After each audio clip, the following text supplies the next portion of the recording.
Hello, everyone. It's producer James. I'm back here with Marco and Damon. This is Habs tonight. We are going to be talking about the rematch, the second rematch of the Stanley Cup Finals. This couldn't be the furthest thing away from what we saw last spring, but we're going to talk about it. World Juniors tonight as well. World Juniors are the Canadians are playing Austria, and we'll talk a little bit about that and what's happening in that tournament. But first, just remind you can subscribe to this channel if you're the first time here. It's almost the new year. Join this channel. Come join the fun. We've got lots of pre-games, post-games, weekly wrap-ups, everything Habs related as much as you can digest. We usually put it out. And then as well, hit that like button. Please give us a thumb up. Really appreciate it. Helps the channel a lot. So guys, let's talk about tonight's game. This is obviously the second time that the Habs are playing this. After a little bit of a break, let's mention that. Like there was actually a league mandated break up until I guess tonight. And we're going to see the Habs play against the Lightning again. Just share your thoughts about where you think the league is at right now with all the COVID protocol and all basically them just deciding that they're going to just go forward no matter what. Because this game is a clear example of no matter what happens with COVID, hockey is going to be played through the rest of the season, as I can only assume. Yeah, I think definitely an interesting thing. Go ahead, Marco. No, go ahead, Damien. Sorry. I was going to say, the thing is definitely interesting that there's continuing to go through, especially with the more transmissible form of the virus and the Omicron variant. And yeah, just tough to see a lot of guys get testing positive. But we do know now, that a lot of players are testing positive, and we're all hoping that we can get to the end of this very soon. And hopefully in more towards March, and when the warmer weather comes around, we can have some more normal hockey. Yeah. Damon, was that a Greek pronunciation of Omicron? Yeah. Everyone's been pronouncing it wrong, but it's Omicron. Omicron. I want you guys to, I'm not just saying YouTube, the entire world. Please learn about the Greek alphabet, but don't say the way the news has been saying it. It's Omicron. Yeah. Okay. Well, you heard it here first. The Omicron. Yeah, I think the whole league right now is just in a huge mess with everything happening in COVID. We've been dealing with it all year, but right now is kind of like the worst end of it. Everything with the Omicron going around. Said it all right, Damon? Yeah, said it right.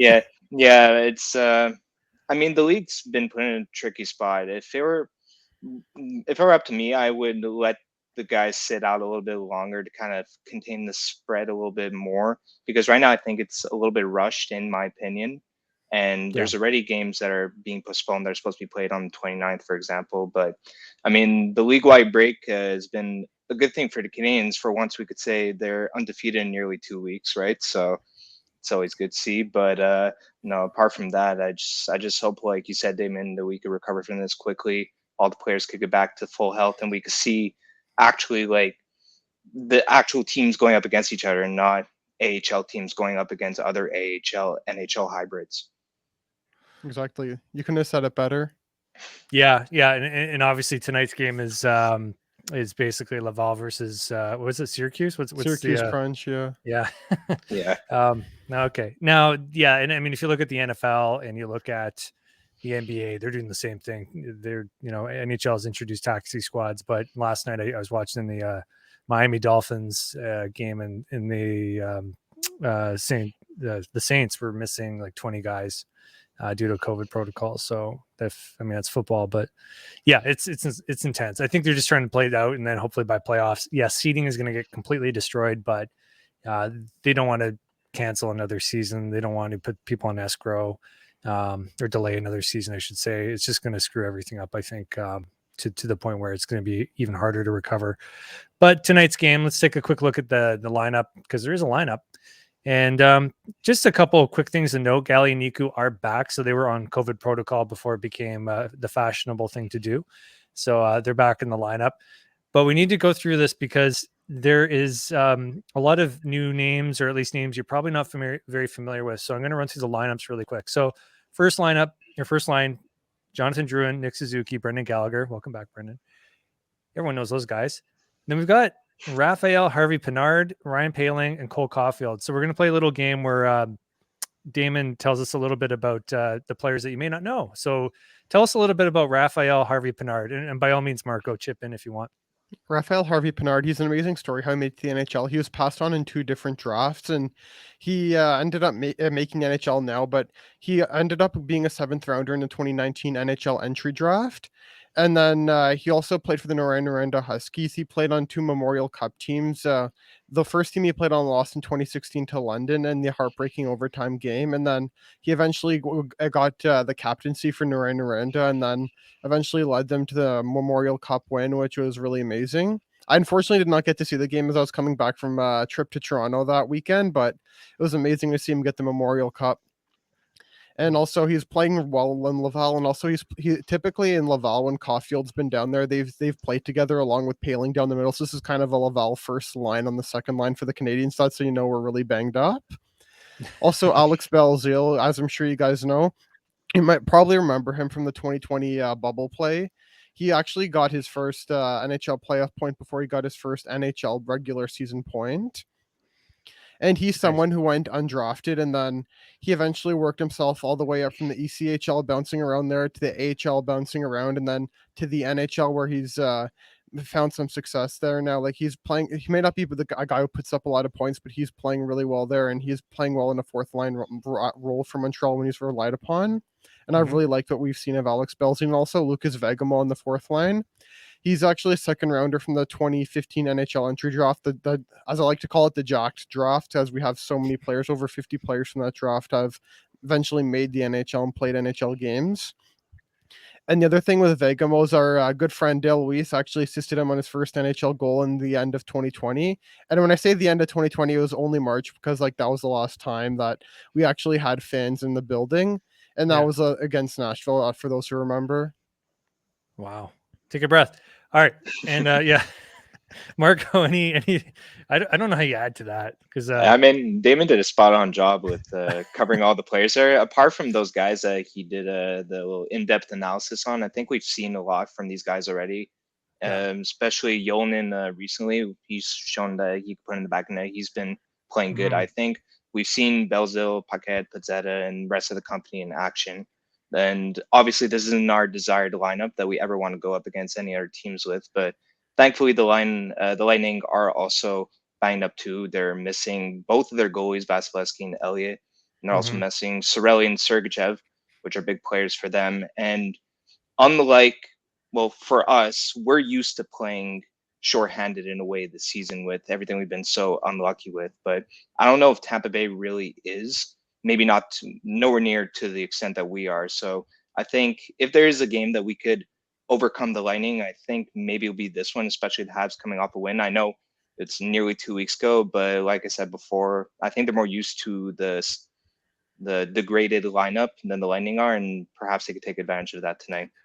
Yeah, that's a positive way of looking at it, and for sure, like, look at everyone else who's missing on the scroll below, and not to mention Anderson and Byron's still out, and then the longer term pitcher guys like Carey Price and then Shea Weber. If you want to just throw them in the mix, there's just no shortage of excuses if we lose this game. But obviously, this is a good opportunity for some guys that might want to make a name for themselves again, or get looked at. So it's how we have to approach the season. It's just who wants to show up and catch some eyeballs. Oh, but whose intro music is that? Do I hear a little DSP? Dun, dun, dun, dun. Yeah, so the Devante Smith-Pelly, who is he's obviously worn the CH in the past. He's getting a look at from Laval. Guys, tell me why this matters, or is important, or it's just something for the fans to get excited about. Yeah, the thing is with Devante Smith-Pelly, I'm really excited that he's coming back, because he's been quite a playoff performer. I do know it doesn't look like we're not making the playoffs this year, but he's been someone who's good in the playoffs. And I remember in 2018, he was a key part of the Washington Stanley Cup win, and I consider him probably the biggest dark horse on that team. And I remembered eventually he kind of fell off a bit and didn't perform the way that he did from that playoff run. But I do think that this could be absolutely a big steal for us, is if he can get back to that condition that he was and the playing style that he had during the 2018 run. And if he can do that, I definitely think that either we could keep him around and either it could be trade bait eventually at the trade deadline. But there's still a lot of questions right now, but I'm just happy he's back playing for us. Yeah, very well said, Damon. I was a big fan of the move when we initially brought Devante Smith-Pelly into the team, because I really like those gritty players who get involved, and especially those playoff performers who really come in clutch for your team. I was a big fan of what he did in his time in Montreal and for all their teams played before that. And like you said, he could, if the Habs don't desire to keep him in the organization long term, or at least next season, they could use him as some good trade bait for a contender this year. So I think the move makes a lot of sense. Whether, like, regardless what you want to do with the DSP, I think the move's a good one, and we'll keep an eye out to see what the Habs have in store for him. Beautiful. Okay, well, we're ready for tonight's game for sure. And obviously DSP is a good segue into our World Juniors discussion, because obviously he played for the World Juniors team and was a notable player back then. But World Juniors tonight. So we've got Team Canada facing Austria. If you're like, a semi-casual fan like me when it comes to knowing the players on Team Canada, I was keen to look at Bedard and Wright 2 nights ago, because I really wanted to see what they could bring to the table. We have talked on this channel about those players potentially being in the mix based on our performance this year at Montreal, being potential draft picks, right? Like, let's be realistic. I think we can agree that Bedard showed more, if that's the right way of putting it. He showed some explosiveness. He showed how to navigate the ice, get open, some nifty stuff moving the puck. He had one little defensive lapse, I think, in the third period. That wasn't great, but that being said, for a 16-year-old, he was awesome. What did you guys think of the Bedard and Wright show? What do you expect tonight? Yeah, I definitely expect quite a bit today against a bit of a weaker nation such as Austria. They definitely took a step back from their team last year. Like, they lost Rossi and Timo Nickel. Like, they didn't have Timo Nickel last turn because he tested positive for COVID. But I do think the thing with Austria is we definitely need to come out with our A game and get those guys going, because once Wright, in my opinion, gets going, it's going to be something where he doesn't stop. And also the same thing with Bedard. He did get going, but he did play in more of a sheltered role, and he really worked himself up from a 13th forward into a top 6 role in Team Canada. And I'm really excited to see tonight's game. Like, I'm definitely going to see part of it, but for the beginning of the game, I'll miss it because I'm going to see the new Spider-Man for the first time. Ooh. Yeah, hopefully it didn't get spoiled for you. It didn't. Okay, come on. Okay, good. Marco, I assume you're going to watch the game. What do you want? What do you want to like? Based on the Boxing Day game, what do you want to come into? Because it's all Owen Power, this and that, and obviously we know he's like a lock. He was a first overall pick and whatnot. But what other players do you want to watch closely this game? Yeah, I definitely believe that last game, Owen Power kind of stole the show, especially first D-man in Canadian World Juniors history to get a hat trick. I mean, it's kind of impossible to ignore at that point. But apart from that, I think Cole Perfetti had a real solid game, and Connor Bedard showed little signs of light. I thought he played well. He wasn't nearly as involved as the other two, but he also doesn't get a lot of the same ice time as those guys do. So the points will come, but he's shown some light so far, and I really hope to see more from Shane Wright. I think he was a little quiet last game. I mean, we all know what kind of player he is. I don't think that game had anything to do with indicating what kind of player he is. And I'm sure that, like Damon said, once he gets the gears going, he'll be unstoppable. And yeah, I it's think still early.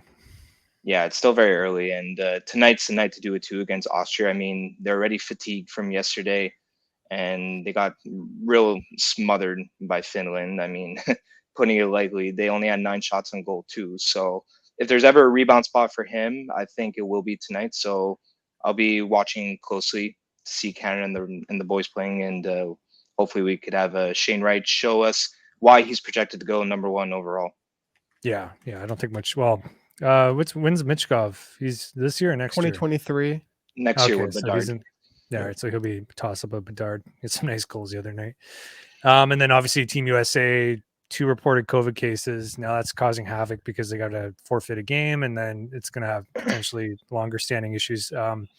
Yeah, I mean, if this takes a hold throughout the tournament, this is really going to screw stuff up. So hopefully no problems in Canada. We can get through our competition, get through the seeding round, and then, just finish this thing right. But it's still early. Austria, again, I think it'll be a blowout, no doubt.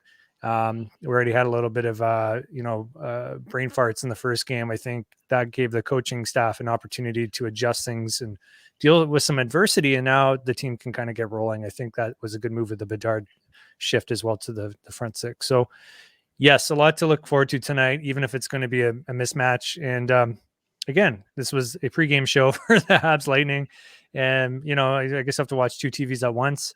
if that's the case. But I think both start around 7:00. So Yep. Pick your poison, pick your fun.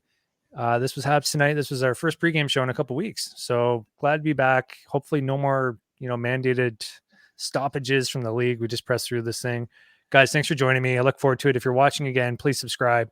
Please hit that thumb. Really appreciate it. And then until next time, we'll see you soon. Thank you.